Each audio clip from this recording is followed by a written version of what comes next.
Abraham's descendants fled to Egypt during a great famine, where over the years they grew into a large nation. Eventually, the Egyptian rulers became fearful of God's people and forced them to be slaves.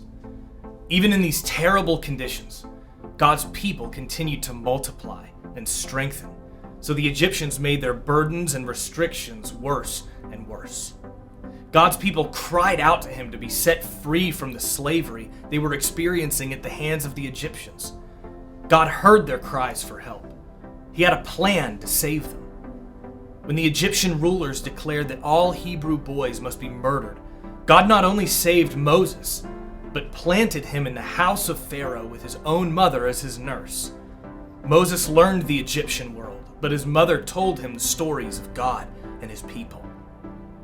Eventually, Moses was forced to flee Egypt when he killed someone to protect his people.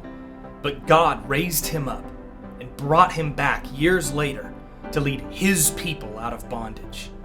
Pharaoh refused to listen to Moses, God's chosen messenger. He refused to set God's people free to return to the land that was promised to Abraham. Because of this, God began unraveling the very fabric of creation and sent deadly plagues on the land of Egypt.